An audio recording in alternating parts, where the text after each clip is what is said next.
पीबीएनएस संपादकीय आज का विषय है पोस्ट कोविड समय के लिए प्रिवेंटिव हेल्थ केयर पर फोकस जरूरी। कोविड 19 के बाद सदियों पुरानी कहावत इलाज से बेहतर है बचाव चरितार्थ होता नजर आ रहा है। ये स्थितियां व्यस्त और अनियमित कार्यक्रम के साथ साथ तेजी से बदलती जीवन शैली विकल्पों के परिणाम स्वरूप विकसित हुई है, जो मानव सभ्यता के लिए अगर घातक नहीं तो दुर्बल जरूर कर रही है। उदाहरण के लिए तनावग्रस्त और अनहेल्दी लाइफस्टाइल अक्सर उच्च रक्तचाप, मधुमेह और अन्य बीमारियों में भारी वृद्धि का कारण बनती है, जो अपेक्षाकृत कम उम्र के लोगों में भी होती है। अगर कार्डियोलॉजी सोसाइटी ऑफ इंडिया की माने तो 1/3 वयस्क भारतीय उच्च रक्तचाप से पीड़ित हैं, जो इसे भारत और अन्य जगहों पर सबसे बड़ा साइलेंट किलर बनाता है। यह स्वास्थ्य सेवा क्षेत्र में परिवर्तन की मांग करता है, जिसके लिए स्वास्थ्य और उपचार के लिए नए दृष्टिकोण की आवश्यकता है। इसलिए दुनिया के लगभग सभी हिस्सों में निवारक स्वास्थ्य देखभाल तेजी से एक महत्वपूर्ण क्षेत्र बनता जा रहा है, क्योंकि रोग की रोकथाम बीमारियों के बोझ के साथ साथ उनके संबंधित जोखिम कारकों को कम करती है। डीएनए कोरोना वैक्सीन और वन नेजल वैक्सीन का विकास इस अत्यधिक मांग वाली निवारक स्वास्थ्य देखभाल प्रणाली का हिस्सा है। क्रमिक शोधों से पता चलता है कि पुरानी बीमारियों से ग्रसित लाखों लोग तब तक इलाज का इंतजार करते हैं जब तक कि वे वास्तव में अत्यधिक बीमार न हो जाएं या खुद को आपातकालीन स्थिति में ना पाएं। इसके परिणाम स्वरूप उन्हें बहुत अधिक कीमत चुकानी पड़ती है। हृदय रोगों की तरह कैंसर भी गुजरते वक्त के साथ बड़ा रूप लेता जा रहा है।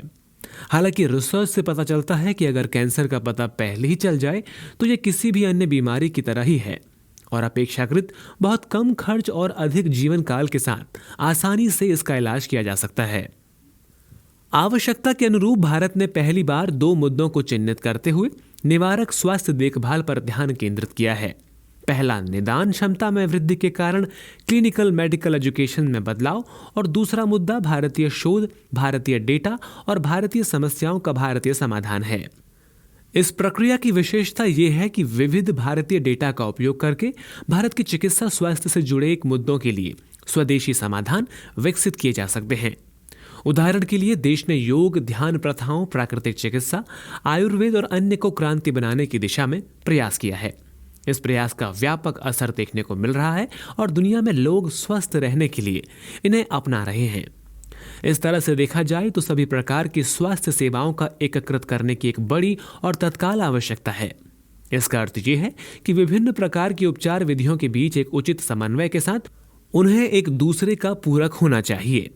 संचारी और गैर संचारी रोगों को रोकने के लिए हाल ही में भारतीय स्वास्थ्य देखभाल कार्यक्रम के अलावा कई राष्ट्रीय पोषण और प्रजनन, मातृ, नवजात, बाल और किशोर स्वास्थ्य कार्यक्रम भी शुरू किए गए हैं।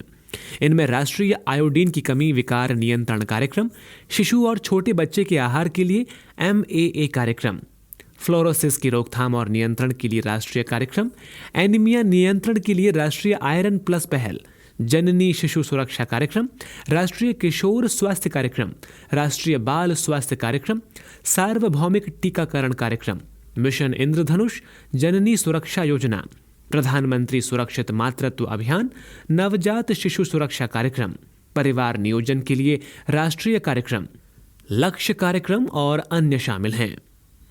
ये सारी योजनाएं आने वाले दिनों में बच्चों और माताओं को विभिन्न प्रकार की बीमारियों से बचाने के लिए हैं। इसके अलावा आयुष्मान भारत कार्यक्रम समग्र और एकीकृत स्वास्थ्य सेवा प्रदान करता है और सार्वभौमिक स्वास्थ्य कवरेज प्राप्त करने के लिए प्रमुख साधन है। इसके अंतर्गत बीमारियों का निदान करने और लाखों लोगों को गरीबी में धकेलने वाले बोझ को कम करने के लिए विभिन्न हेल्थ एंड वेलनेस सेंटर पर सभी प्रकार की स्वास्थ्य जांच की सुविधा उपलब्ध है। इस तरह सरकार पूंजी विकास को बढ़ावा देती है और देश के लिए दीर्घकालिक संभावनाएं पैदा करती है। धन्यवाद।